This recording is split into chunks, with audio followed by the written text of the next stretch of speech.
আলাইকুম প্রিয় দর্শক বন্ধুরা, সবাই কেমন আছেন? চলে আসলাম আজকের এই মুহূর্তের সবচেয়ে গুরুত্বপূর্ণ আবহাওয়ার আপডেট নিয়ে। আগামী 24 থেকে 48 ঘন্টায় কোন কোন জেলার আবহাওয়া কেমন থাকবে।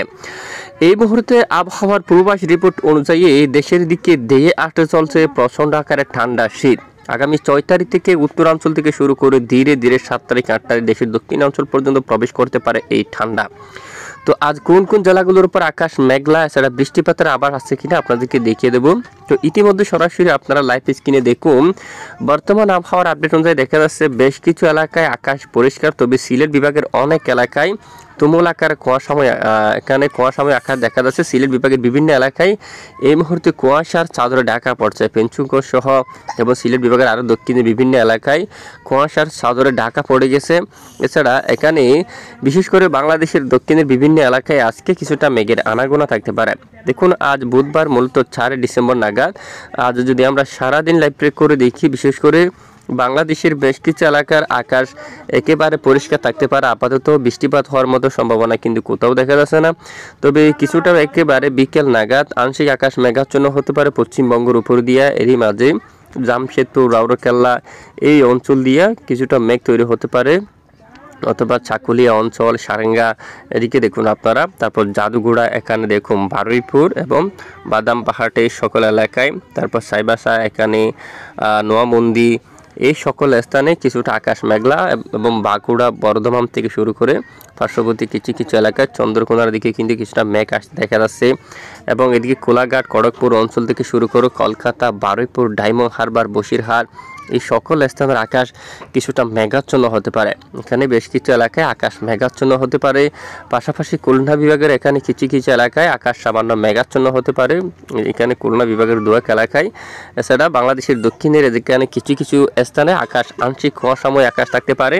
বাকি এলাকায় চট্টগ্রাম বিভাগের দুয়াক এলাকায় ক্ষুদ্র ক্ষুদ্র আকারে আকাশ কুয়াশা থাকতে পারে এবং এখানে কিছুটা আকাশ মেঘাচ্ছন্ন থাকতে পারে। বরগুনা, পটুয়াখালী, বাকেরগঞ্জ, বরিশাল, বাগেরহাট এবং আশেপাশে কিছু কিছু স্থানে সামান্য কিছুটা আকাশ মেঘলা হতে পারে মূলত কিছু সময়ের জন্য। এরপরে বেশ কিছু এলাকায় একেবারে রৌদ্র ঝলমল আকাশ একেবারে পরিষ্কার থাকতে পারে। আপাতত বৃষ্টিপাত হওয়ার মতো সম্ভাবনা কিন্তু দেশের কোথাও নেই এই মুহূর্তে।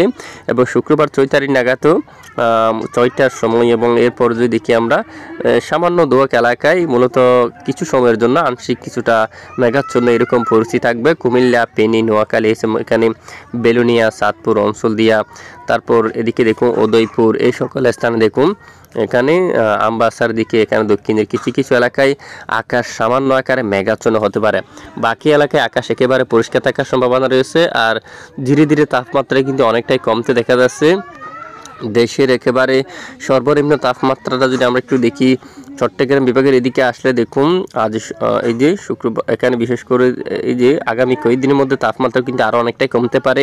6 তারিখ থেকে তাপমাত্রার পার কিন্তু অনেকটাই নামতে পারে। এবং আজকের যে তাপমাত্রা পড়ছে যে আমরা একটু দেখি, একেবারে দেখুন চট্টগ্রাম বিভাগের এখানে 14 ডিগ্রি সেলসিয়াসে, বেশ কিছু এলাকা এখানে 15, 14, এই যে এখানে উত্তর দিকে 14, এই যে 14 ডিগ্রি গড়ে কিন্তু তাপমাত্রা অবস্থান করছে। এবং রাজধানী ঢাকা বিভাগের দিকে যদি আমরা একটু যাই, ঢাকা বিভাগের উত্তরাঞ্চলে তাপমাত্রা 17 ডিগ্রি এবং দক্ষিণাঞ্চলে 18 ডিগ্রি তাপমাত্রা থাকছে এবং পার্শ্ববর্তীতে 19। এরকম 3 ধরনের তাপমাত্রা কিন্তু ঢাকা বিভাগের উপর অবস্থান করছে। পাশাপাশি ময়মনসিংহ বিভাগের উপর একেবারে উত্তর দিকে 16 ডিগ্রি এবং একটু দক্ষিণ দিকে আসলে 17 ডিগ্রি সেলসিয়াসের তাপমাত্রা অবস্থান করছে। সিলেট বিভাগের দিকে যদি যাই 16 এবং 15 ডিগ্রি সেলসিয়াস এরকম এবং 14 ডিগ্রি সেলসিয়াসের মধ্যে কিন্তু তাপমাত্রা সিলেট বিভাগের উপর রয়েছে সর্বনিম্ন। রংপুর বিভাগে যদি আমরা একটু যাই, রংপুর বিভাগে 17 ডিগ্রি রয়েছে, এদিকে দক্ষিণে 17, বেশ কিছু এলাকায় 17, কিছু এলাকায় 28 ডিগ্রি, সর্বনিম্ন তাপমাত্রা 17 ও 28 ডিগ্রির মধ্যে কিন্তু অবস্থান করছে। এবং ধীরে ধীরে আগামী কয়েকদিনের মধ্যে তাপমাত্রা কিন্তু আরও নামতে পারে, যার কারণে প্রচণ্ড ঠান্ডা শীত কিন্তু অনুভব হবে বেশ কিছু অঞ্চল জুড়ে। এ হচ্ছে আজকের আবহাওয়ার আপডেট। আর এই মুহূর্তে বঙ্গোপসাগর নিরাপদ, কোনো ধরনের উত্তাল পরিবেশ নেই। যদি পরবর্তীতে কোনো ধরনের উত্তাল পরিবেশ তৈরি হয় জানিয়ে দেওয়া হবে, তো সঙ্গে থাকবেন। তো এতক্ষণ আমাদের সঙ্গে থাকার জন্য অসংখ্য ধন্যবাদ।